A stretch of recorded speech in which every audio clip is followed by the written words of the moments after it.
Subscribe कीजिए हमारे YouTube channel star गुरु को और दोस्तों इस बेल आइकन को दबाना ना भूलिए एकदम लेटेस्ट वीडियो सबसे पहले देखने के लिए। दोस्तों आज के इस वीडियो में हम बात करने वाले हैं कि इस्लाम में सबसे पहले किसकी लाश को जमीन में दफन किया गया था, यानी कि इस्लाम में मुर्दे को दफन करने की शुरुआत कैसे हुई थी। और साथ में हम आपको यह भी बताने वाले हैं कि इस्लाम में मुर्दों को दफनाते क्यों हैं, जलाते क्यों नहीं हैं। इसलिए आज का हमारा यह वीडियो आपके लिए बहुत ही ज़्यादा खास है। आप चाहे हिंदू हो या मुसलमान, आप इस वीडियो को आखिर तक ज़रूर देखना। और अगर आपको वीडियो अच्छा लगे तो मेहरबानी करके अपने दोस्तों में शेयर भी कर देना ताकि और भी लोगों तक यह जानकारी पहुंच सके। तो चलिए दोस्तों शुरू करते हैं। दोस्तों मौत बरहक है, चाहे हिंदू हो या मुसलमान, सभी को एक ना एक दिन मौत आनी है। इसीलिए तो अल्लाह ताला कुरान में इरशाद फरमाता है कि हर जानदार को मौत का मजा चखना है, यानी कि इस दुनिया में जो भी जानदार चीज़ है, चाहे वो इंसान हो, जानवर हो या परिंदा हो, सबको एक दिन मरना है। मगर अब सवाल ये उठता है कि मरने के बाद किसी को जलाया जाता है तो किसी को दफनाया क्यों जाता है। दोस्तों जैसा कि आप सभी लोग जानते हो कि इस्लाम में मरने के बाद इंसान को दफनाया जाता है और हिंदू धर्म में मरने के बाद जलाया जाता है, क्योंकि हिंदू धर्म में जलाने का रिवाज है और इस्लाम में दफनाने का। आखिर ऐसा क्यों है? तो सबसे पहले तो हम आपको बताते हैं कि इस्लाम में मुर्दे को दफनाते क्यों हैं। इस्लाम में सबसे पहले किसको दफन किया गया था और उसके बाद हम आपको जलाने और दफनाने के बारे में भी बताएंगे। दोस्तों इस रुए ज़मीन पर सबसे पहले काबिल और हाबिल का कत्ल किया गया था। काबिल और हाबिल दोनों हज़रत आदम अलैहिस्सलाम के बेटे हैं। हज़रत हव्वा जो हज़रत आदम अलैहिस्सलाम की बीवी है, उनके हर हमल से एक लड़का और एक लड़की पैदा होती थी और एक हमल से पैदा हुए लड़के के साथ दूसरे हमल से पैदा हुई लड़की का निकाह करा दिया जाता था।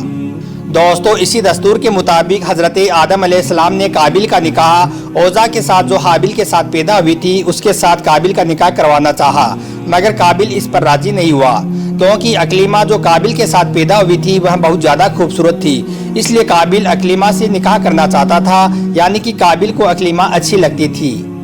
इस पर हज़रत आदम अलैहिस्सलाम ने काबिल को बहुत समझाया कि अकलीमा तेरे साथ पैदा हुई है, इसलिए वो तेरी बहन है, इस वजह से अकलीमा के साथ तुम्हारा निकाह नहीं हो सकता है।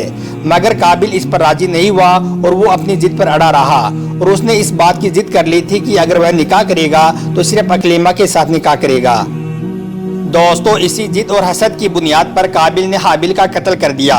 जब हाबिल ने काबिल का कत्ल कर दिया तो अब उसको यह समझ नहीं आ रहा था कि अब इस मरे हुए काबिल का क्या किया जाए, क्योंकि इससे पहले इस रुए ज़मीन पर कोई दूसरा नहीं मरा था, यानी कि यह पहला इंसान था जिसका इस ज़मीन पर मौत हुई थी। इसलिए हाबिल हैरान था कि वो अपने इस भाई की लाश का क्या करे। चुनांचे वो कई दिनों तक उसकी लाश को अपनी पीठ पर लादे हुए फिरता रहा। दोस्तों एक दिन हाबिल को अल्लाह ताला का हुक्म हुआ कि हाबिल फला फला जगह पर जाओ। उसके बाद हाबिल अल्लाह के हुक्म से उधर चल पड़ा। रास्ते में हाबिल ने देखा कि एक जगह पर दो कौवे आपस में लड़ रहे थे। उनमें से एक कौवे ने दूसरे कौवे को मार दिया। उसके बाद उस जिंदे कौवे ने अपनी चोंच और पंजों से जमीन में एक गड्ढा बनाया और उस गड्ढे में उस मरे हुए कौवे को डाल दिया और फिर अपने पंजे से उसके ऊपर मिट्टी डाल दी, यानी कि उसको मिट्टी में दबा दिया। दोस्तों यह मंजर देखकर हाबिल को मालूम हुआ कि मुर्दे की लाश को जमीन में दफन कर देना चाहिए। इसलिए उसने फिर अपने भाई के लिए एक कब्र खोदी और फिर उसमें अपने भाई काबिल की लाश को उसमें दफन कर दिया। तो दोस्तों इस तरह से अल्लाह ताला के हुक्म से और एक कौवे के जरिए से इंसान ने मुर्दे को दफन करना सीखा। दोस्तों जैसा कि हम सब लोग जानते हैं कि इस्लाम में मुर्दों को जलाया नहीं जाता है, दफनाया जाता है। इस्लाम ने दफनाने का हुक्म दिया, जलाने का नहीं। यह भी अल्लाह की तरफ से एक नेमत है और हम तो खुदा की इस नेमत पर भी उसका शुक्र अदा करते हैं, क्योंकि हम इतने गुनहगार हैं। फिर भी अल्लाह ने हुक्म दिया है कि लिबास और छोटा सा घर मरने के बाद भी दिया जाए। दोस्तों इस्लाम में हुक्म है कि जनाजे को गुस्ल यानी कि नहलाया जाए। इसी वजह से इस्लाम में मुर्दे को अच्छी तरीके से 2 बार नहलाया जाता है। पहले में गुस्ल इस कदर दिया जाता है कि शर्मगाह उसे भी धुला जाता है, जिसमें 2 लोग या 3 लोग शामिल होते हैं, क्योंकि जब रूह निकलती है तो उस वक्त इंसान की टॉयलेट तक हो जाती है। इसलिए अच्छी तरीके से और अच्छी तरह से यानी कि साफ सुथरे तरीके से नहलाया जाता है। फिर जिन लोगों ने नहलाया है वह लोग जाकर नहाकर आते हैं, फिर दोबारा घर के लोग आते हैं और सब पानी डालकर नहलाते हैं। मगर दोस्तों याद रखें, औरत को औरत ही गुस्ल देती है और मर्द को मर्द ही, यानी कि औरत को औरत ही नहलाती है और मर्द को मर्द ही। गुस्ल के बाद कफन पहनाया जाता है। औरत के कफन में 5 टुकड़े और मर्द के कफन में 3 टुकड़े होते हैं। औरत के कफन में 2 टुकड़े इसलिए ज़्यादा होते हैं कि एक उसके सर को ढकने के लिए और दूसरा उसके सीना बंद यानी कि उसके सीने को कवर करने के लिए।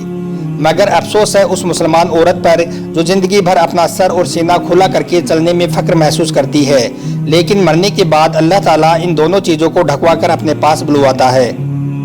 दोस्तों, फिर मुर्दे को जनाजे पर लेटा दिया जाता है, फिर एक चादर डाल दी जाती है, फिर उसके छोटे से घर में यानी कि कब्र में दफना दिया जाता है। और इस्लाम में हुक्म है कि सबके साथ ऐसा ही करना, यानी कि इज्जत और वकार के साथ दफन किया जाता है। इसलिए हम अल्लाह की इस नेमत पर अल्लाह का लाख लाख शुक्र अदा करते हैं कि मरने के बाद हमको दफनाया जाता है, जलाया नहीं जाता है। और याद रखें, ना केवल मुस्लिम बल्कि ईसाई धर्म में भी लाश को दफनाने की प्रथा है। लाश को जलाने की प्रथा हिंदू, जैन व सिखों में भी है। हिंदुओं में भी कुछ जातियाँ या समुदाय लाश को दफनाते हैं। दोस्तों, इस्लाम ने हुक्म दिया है कि अपने मुर्दों को ज़मीन में कब्र बनाकर दफन कर दिया जाए। इसके पीछे कई वैज्ञानिक तथ्य भी हैं, यानी कि साइंस भी इस बात को मानती है कि मुर्दे को जलाने से बेहतर मुर्दे को दफन करना है। दोस्तों, मुसलमानों के मुर्दा दफन करने को कुछ हिंदू अवैज्ञानिक कहते हैं और इस पर बार बार सवाल उठाते हैं, लेकिन हम आपको बता दें कि मुर्दे को जलाने से दफनाना अधिक वैज्ञानिक और बुद्धि संगत है। आपको मालूम है कि मुसलमान और यहूदी दफन पद्धति को अपनाते हैं और हिंदू, बौद्ध और सिख अपने मुर्दों को जलाते हैं।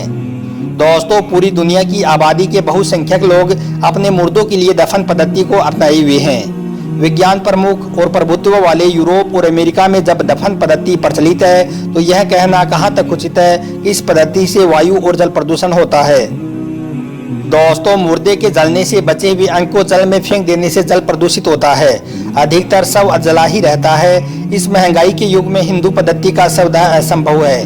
घी, चंदन, अगर और अन्य सुगंधित पदार्थों का प्रयोग अपदाह क्रिया में संभव नहीं है। दोस्तों, डॉक्टरों की रिपोर्ट है कि हिंदू सन्यासियों के लिए समाधि प्रथा क्यों अवैज्ञानिक नहीं है। समाधि और दफन एक ही है। हिंदुओं की दाह पद्धति बड़ी महंगी है। दफन पद्धति सरल, कम खर्चीली होती है। यह पद्धति उत्तरी ध्रुव तक के लिए सरल पद्धति है।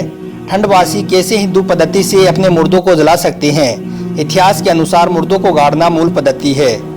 और दोस्तों, एक इसका मानवीय पहलू यह भी है कि जिस व्यक्ति के साथ हमने जीवन गुजारा है, यानी कि जो हमारी माँ, बाप, बीवी, बेटा या बेटी होते हैं, मरने के बाद उसे अपनी आंखों के सामने अपने ही हाथों से आग में रखना और उसकी हड्डियों तक को जलते हुए देखना कहाँ तक सही है।